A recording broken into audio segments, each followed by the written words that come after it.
By Lisa Mascaro and Mary Claire Jalonick, Associated Press, Washington. The extraordinary Republican effort to overturn the presidential election was condemned Sunday by an outpouring of current and former GOP officials warning the effort to sow doubt in Joe Biden's win and keep President Donald Trump in office as undermining Americans' faith in democracy.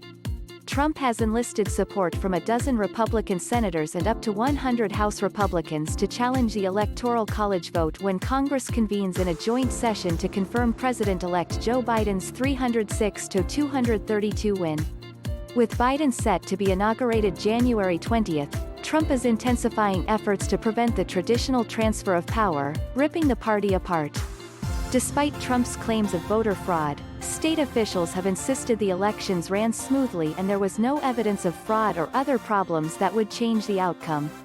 The states have certified their results as fair and valid. Of the more than 50 lawsuits the president and his allies have filed challenging election results, nearly all have been dismissed or dropped. He's also lost twice at the U.S. Supreme Court.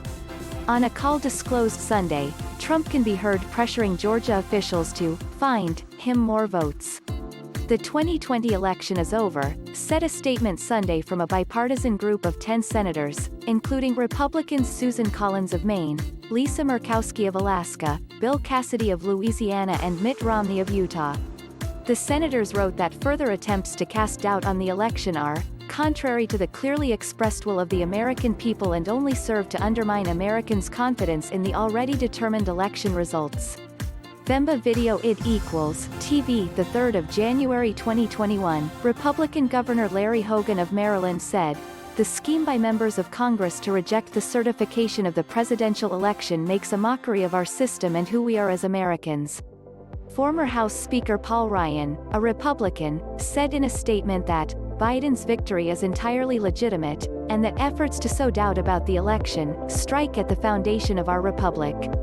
Representative Liz Cheney of Wyoming, the third-ranking House Republican, warned in a memo to colleagues that objections to the Electoral College results set an exceptionally dangerous precedent. The unusual challenge to the presidential election, on a scale unseen since the aftermath of the Civil War, clouded the opening of the new Congress and is set to consume its first days. The House and Senate will meet Wednesday in a joint session to accept the Electoral College vote, a typically routine process that's now expected to be a prolonged fight. Trump is refusing to concede, and pressure is mounting on Vice President Mike Pence to ensure victory while presiding in what is typically a ceremonial role over the congressional session. Trump is whipping up crowds for a rally in Washington.